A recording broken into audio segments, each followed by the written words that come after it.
এটা মনে রাখবেন, আপনারা চাকরি করেন স্টেট গভর্নমেন্টের, কোনো মানুষকে যে অযথা হ্যারাস করবেন না। বিএলওদের কাছে আমার অনুরোধ থাকবে, ভোটার লিস্ট থেকে কারো নাম যেন বাদ না যায় সেটা দেখার।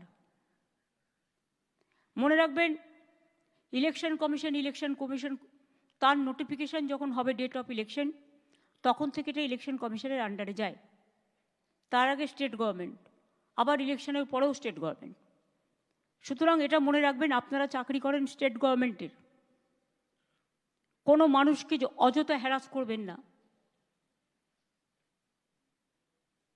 যদিও আজকে কেস আছে বলে ডিটেলস আমি বলছি না, দেখবেন যেন মানুষ হ্যারাস না হয়। যারা দীর্ঘদিন এই রাজ্যের ভোটার, একটা লোক 4 দিন গিয়ে এলো, 4 দিন গেল, তখন হয়তো সেটা কোথাও ঘুরতে গেছে, তাই বলে আপনি তার নামটা বাদ দিয়ে দেবেন? আপনাকে দেখতে হবে তার অরিজিনাল অস্তিত্ব আছে কি না।